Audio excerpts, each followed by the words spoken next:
Здравствуйте, это итоговая программа «В результате». Я Оксана Казанчева. Как обычно, по воскресеньям рассказываем о самых заметных событиях прошедшей недели. И вот на что стоит обратить внимание прежде всего. Проверить то, на что пошли федеральные средства. Профессиональный коллектив, одни из самых лучших специалистов, можно сказать, и в Центральном федеральном округе. Уроки, которые удивили полпреда президента в школе Сколково, и что Марат Зязиков пообещал врачам Тамбовского перинатального центра. На этой неделе Тамбовская область снова получила высокую оценку от руководства полпредства. В понедельник к нам с официальным визитом прибыл заместитель полномочного представителя президента в ЦФО Марат Зязиков. Отправилась столичная делегация по уже привычному маршруту: школа Сколково и перинатальный центр. Новые социальные объекты, созданные с привлечением средств федерального бюджета, которыми сами гордимся. А тут к тому же приятное совпадение. В день визита Марата Зязикова как на заказ родились 5 мальчиков и 5 девочек.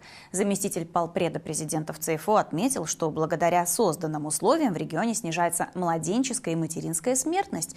И тут же поддержал идею о том, чтобы присвоить перинатальному центру в Тамбове статус межрегионального медицинского центра. Юлия Савушкина побывала на всех объектах вместе с официальной делегацией и узнала, какой урок преподали Марату Зязикову в школе Сколково и что он сказал тамбовским врачам.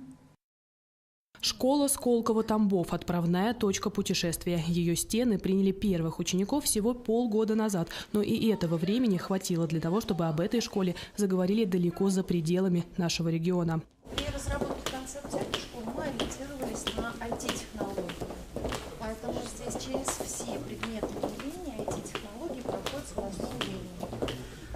Отличительной особенностью этой школы является то, что она работает у нас со всеми ведущими вузами.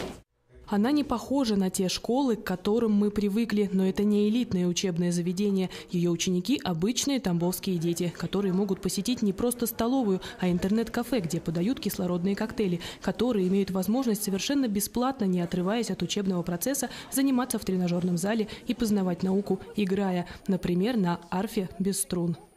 Здесь у нас действует принцип пентатоники, то есть отсутствие полутонов. Поэтому каждый неискушенный музыкант может попробовать создать свою музыку. Если есть желающие, попробуйте. Все просто. Просто провести, да? Просто проведите, Да. Нормально. Приятно удивил заместителя полпреда президента и урок биологии. Правда, пройти тестирование вместе с учениками Марат Зязиков отказался. Поражаясь талантом школьников, пошутил, что может и не справиться.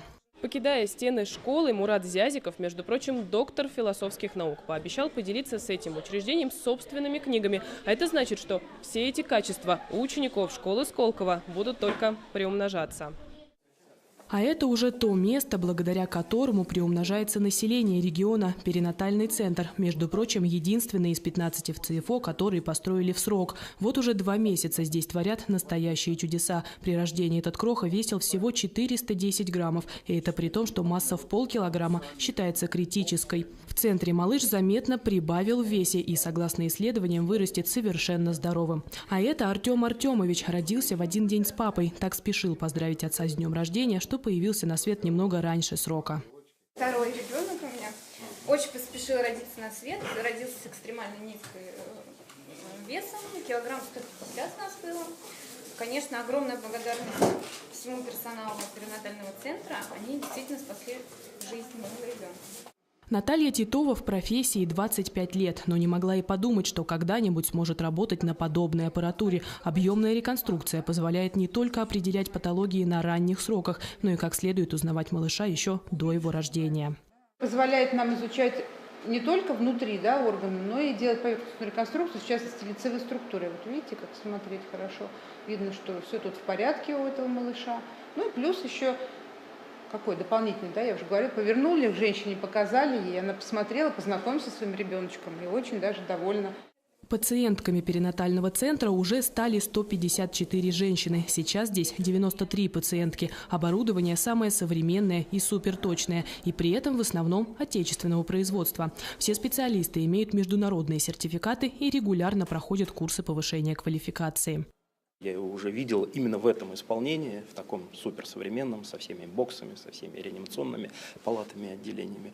Другое дело, когда здесь мы увидели действительно малышей, рожденных вот-вот, и увидели мам, счастливых мам. Они действительно нам, не только нам, а в первую очередь на руководство страны, что очень важно, президенту, правительству высказали слова благодарности. Сегодня мы видим то, что высококлассный здесь, высокопрофессиональный коллектив, одни из самых лучших специалистов, можно сказать, и в Центральном федеральном округе, можно даже сказать, и в нашей стране. Хотелось бы отметить, что вот только за эти сутки родилось 10 детишек.